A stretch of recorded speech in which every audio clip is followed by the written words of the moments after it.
नमस्कार।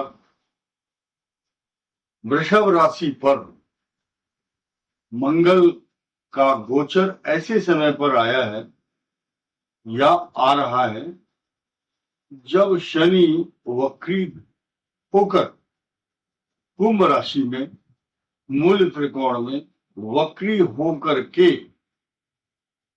ऐसा फल देगा जो कई राशियों के लिए परिवर्तनशील माना जाएगा। कारण क्या है, आप इसको समझिए। एक ग्रह का परिवर्तन होना 12 राशियों को इफेक्ट करता है। जैसे कि आप ये शतरंज का खेल का चेस का जो गेम है शतरंज का, उसमें एक घोड़ा या कोई पैदल सैनिक, प्यादा बोलते हैं, रानी हो या घोड़ा हो या हाथी हो, एक अगर हिला देते हैं तो उसका इम्पैक्ट जैसे होता है अन्य जो भी गोटी रखी रहती है, ठीक इसी प्रकार वृषभ राशि पर जब मंगल का गोचर होगा 12 जुलाई को, ये मेरा दायित्व बनता है कि मैं अपने दर्शकों को, बंधु बांधवों, बहन और भाइयों को, सबको सूचित करूं इस बात से कि वो इस बात को ध्यान से सुने, किस राशि पर क्या नेगेटिव और पॉजिटिव इफेक्ट हो सकता है। पहले तो आप ये समझिए कि मंगल ग्रह के साथ बृहस्पति का भी गोचर होगा साथ ही साथ। इसको आप मन में बिठा कर रखिए। अभी हम अगली बात करते हैं। सेकंड हाउस वृषभ राशि के मिथुन, और वहां से अष्टम भाव, वृषभ से अष्टम भाव है धनु।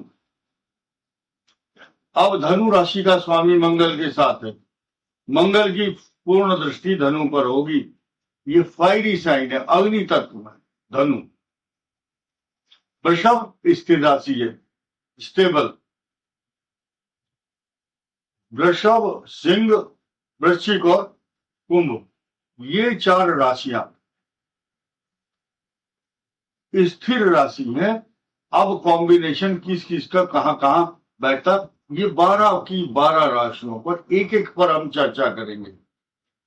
और चर्चा करेंगे, मेष से नहीं करेंगे, हम मीन से शुरू करते हैं, क्योंकि मीन राशि वाले सोचते हैं हमारा नंबर बाद में आएगा, इसलिए कौन वीडियो को इंतजार करेगा, तो बीच का जो हिस्सा वो कट ऑफ हो जाता है।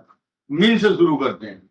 मीन के तीसरे भाव में पराक्रम स्थान में मंगल आएंगे और बृहस्पति भी वही होंगे। तो बृहस्पति क्या है, मीन राशि का स्वामी। मंगल क्या है, मीन के भाग्य स्थान का स्वामी। इन दोनों ग्रहों की जो दृष्टि है मीन के भाग्य पर होगी और इनकम हाउस पर पूर्ण रूप से फल देने वाला ग्रह ठीक उसी समय कुछ दिन पहले ही गोचर में वक्री होकर आपके इनकम हाउस को अप करता है, रिसोर्सेज ऑफ इनकम को बढ़ाता है। लेकिन ये तो हुआ इफेक्ट सिर्फ भाग्य स्थान का, इनकम का। मीन राशि को बहुत प्रबुद्ध, मजबूत, बलिष्ठ, और ये दोनों ग्रह मीन राशि को क्या कर रहे हैं, पल्लवित, पुष्पित, सिंचित, पोषित, बहुत एनर्जी दे रहे हैं, सामान्य बात नहीं। और आपके मैरिज लाइफ को डिस्टर्ब करने वाला जो ग्रह चल रहा है उसका इस बात से कोई लेना देना नहीं है। परंतु जिस प्रकार के साइड इफेक्ट मैरिज लाइफ को लेकर हो रहे थे, आपके हाथ में है, आप उसको कैसे सुधार सकते हैं। मेरे पास बहुत फोन और मैसेज आए हैं। एक एक व्यक्ति की अगर गणना करके समाचार दिया जाए तो पॉसिबल नहीं है। 3 दिन से पीछे पड़े हुए लोग, ये बताओ दीपक कैसे जलाना है, कैसे करना है, कैसे घूमना है, पिछले वीडियो में बताया था। अब यहाँ प्रॉब्लम क्या आ रही है, पति पत्नी अलग अलग शहरों में हैं, तो मेरे ऊपर ही जिम्मेदारी डालते हैं लोग बाकी ऐसा मंत्र पढ़ो कि मेरा पति दौड़ करके मेरे पास आ जाए, मेरी पत्नी मेरे पास आ जाए, तब हम परिक्रमा करें चौमुखा दीपक जलाकर। यात्री अपने सामान की स्वयं रक्षा करे, ये आपकी जिम्मेदारी है। हमने बताया है वीडियो में, तो इसका मतलब ये नहीं कि काम भी हम ही करेंगे। अब आइए कुंभ राशि, हम नीचे चलते जा रहे हैं। कुंभ के लिए चतुर्थ भाव में बृहस्पति और मंगल का जो ये युति होगी, ये बहुत लाभप्रद होगी। इन दोनों ग्रहों की दृष्टि कुंभ राशि के 10वें भाव पर होगी, जो कि राजकीय राजकाज का स्थान, मानसिक उन्नति, मानसिक शक्ति प्रदान करने वाला, मान सम्मान प्रतिष्ठा नौकरी जायदाद तरक्की, पिता के लिए शुभ, पिता का प्रमोशन, बच्चों के लिए भी शुभ। खर्च अधिक रहेगा, पैरों में दर्द, व्यर्थ की भागदौड़ और आलस्य, छोड़ो आज नहीं करते कल करेंगे काम, ये एक टेंडेंसी हो जाती जब वक्री होता है शनि कुंभ पर। मकर पर आइए, मकर के लिए पंचम भाव में ये दोनों ग्रह बहुत शुभ फल देंगे, क्योंकि मकर का जो पंचम स्थान है वो चतुर्थ और एकादश भाव के स्वामी दोनों पंचम में बैठकर आपके इनकम हाउस को देखेंगे।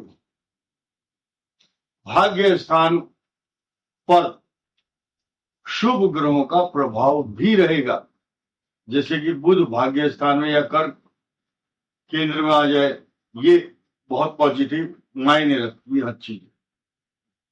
उसके बाद धनु, धनु को बताया कि धनु लग्न हो या राशि हो, उसके चतुर्थ में सुख को बाधा पहुंचाने वाले राहु केतु तो चल ही रहे थे, लेकिन धनु को स्पेशल और विशेष टॉर्चर करने के लिए जो मंगल का गोचर आएगा, और ये कब तक रहेगा ध्यान से सुनिए, आपको कमेंट करने की आवश्यकता नहीं है। श्री कृष्ण जन्माष्टमी के दिन इसका प्रभाव मंगल का वृष राशि से समाप्त हो जाएगा, फिर नया मिथुन में मंगल आएगा, तो उसके साइड इफेक्ट अलग होंगे, कैसे होंगे उसका वीडियो बाद में बताएंगे। लेकिन अब आते हैं हम वृश्चिक पर। वृश्चिक का जो सप्तम भाव है वो उसको इफेक्ट करता है, क्योंकि वहां पर मंगल बैठेगा। वृश्चिक राशि को तो मजबूत करेगा, लेकिन मैरिज लाइफ को डिस्टर्ब करेगा। लेकिन पराक्रम भाव में शनि का प्रभाव होगा, अच्छा होगा, पॉजिटिव होगा, इसमें कोई संदेह नहीं है। आप किसी के बहकावे में ना आए। बुद्धि भ्रमित करने वाला राहु आपके एजुकेशन, संतान और जो दूरगामी दृष्टि है आपकी, उसको ब्रेक लगाता है, ऑब्स्टिकल लाता है, सोचने में भी अनियमितताएं।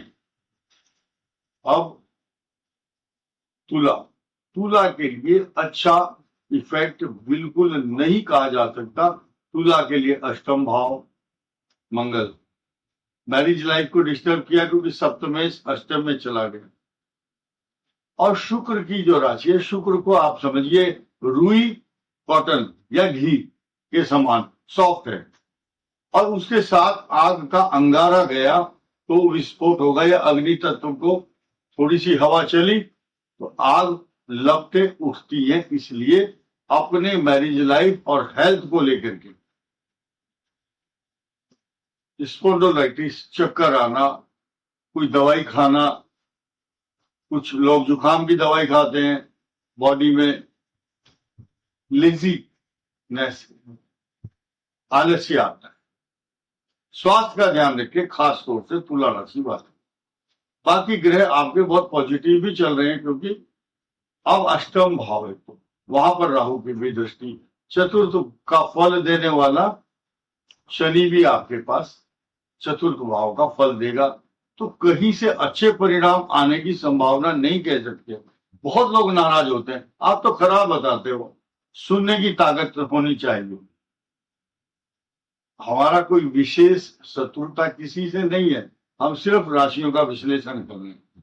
हमें दुख होता है कि लोग हमें सच बोलने से रोकना चाहते हैं। How is it possible? अपने प्रोफेशन के साथ कोई भी धोखा नहीं कर सकता। कन्या राशि के लिए शुभ प्रभाव देने वाले ग्रह होंगे क्योंकि आपके भाग्य स्थान में होंगे। आपके पराक्रम स्थान को पूर्ण रूप से देखेंगे। मंगल और बृहस्पति आपका मंगल करेंगे।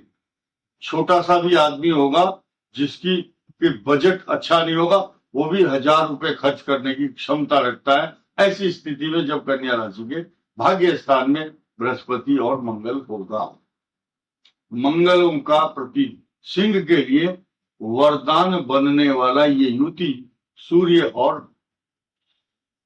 सूर्य एकादश में होगा और आपके कर्म स्थान, प्रतिष्ठा, मान सम्मान, तरक्की, जायदाद, नौकरी, नए नए अपॉर्चुनिटी। और याद रखना सिंह राशि के चतुर्थ भाव को इतना ज्यादा मजबूत करने वाले ये ग्रह होंगे कि इन दोनों की दृष्टि होगी। आपके घर में सुख और कई प्रकार की खुशियों की छटा बखेरने वाले ग्रह हैं ये दोनों। और एक तो मंगल तो योग कारक है, बुद्धि स्थान का स्वामी, बुद्धि सन मार्ग में लगेगी क्योंकि बुद्धि स्थान का स्वामी गुरु केंद्र में आ गया। अब नई नई चीजें और कर्क राशि के लिए इतनी गुड अपॉर्चुनिटी लेकर के आ रही है ये युति, क्योंकि इनके लाभ स्थान को, कर्क के लाभ को देखेगा।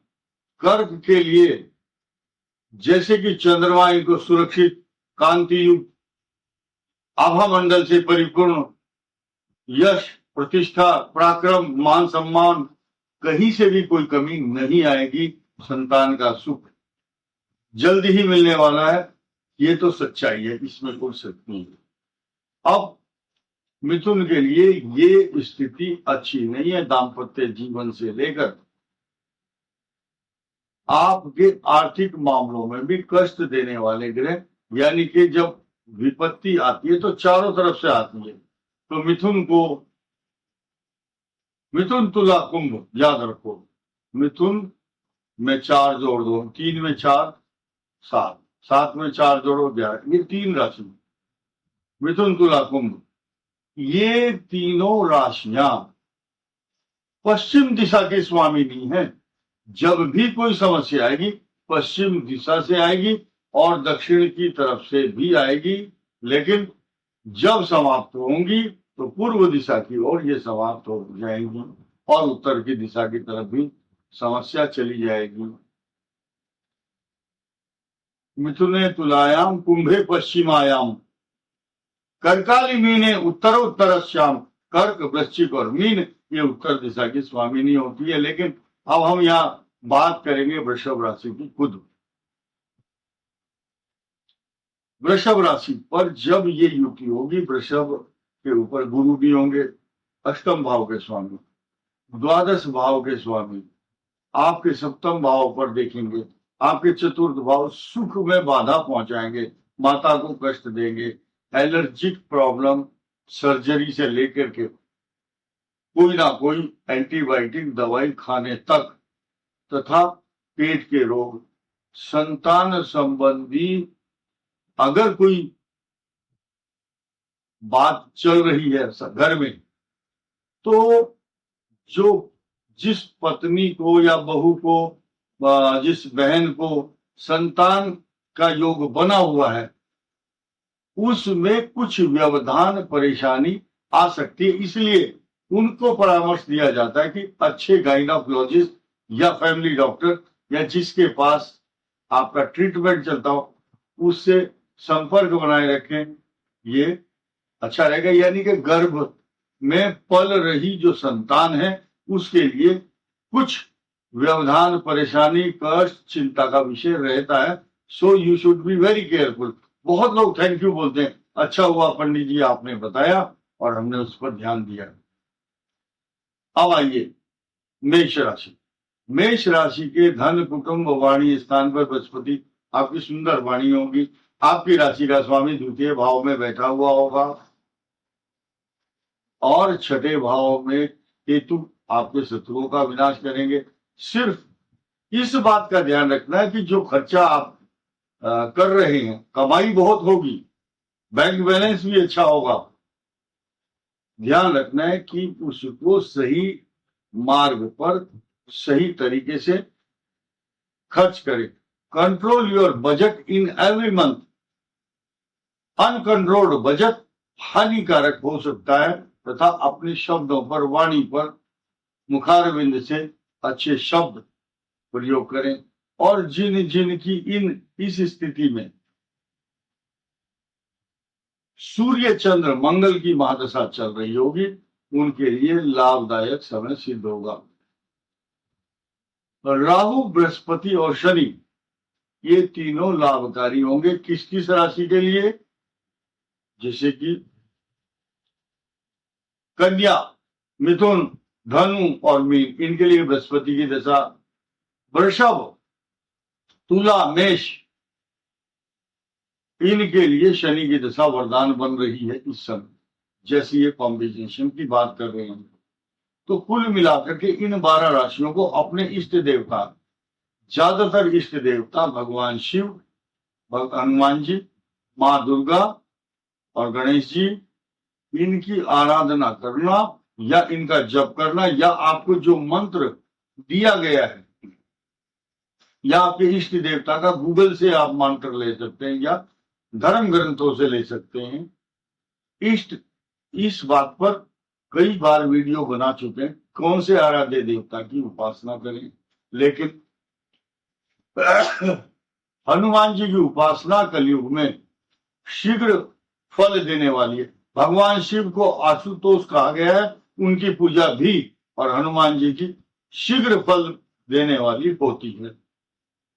और देवता चित्त न धरई, यानी कि जो लोकल मामले हैं आपके, या आप लोकल किसी आदमी को अपना स्वामी मान बैठते हैं, उनके विषय में लिखा है, नासे रोग हरे सब पीरा। हनुमान जी की उपासना कीजिए, आपके समस्त दुख दूर होंगे, आप सभी का मंगल हो, मंगलमय जीवन हो। सर्वे भवन्तु सुखिनः, सर्वे सन्तु निरामया। इस वीडियो में इतना ही। धन्यवाद, नमस्कार।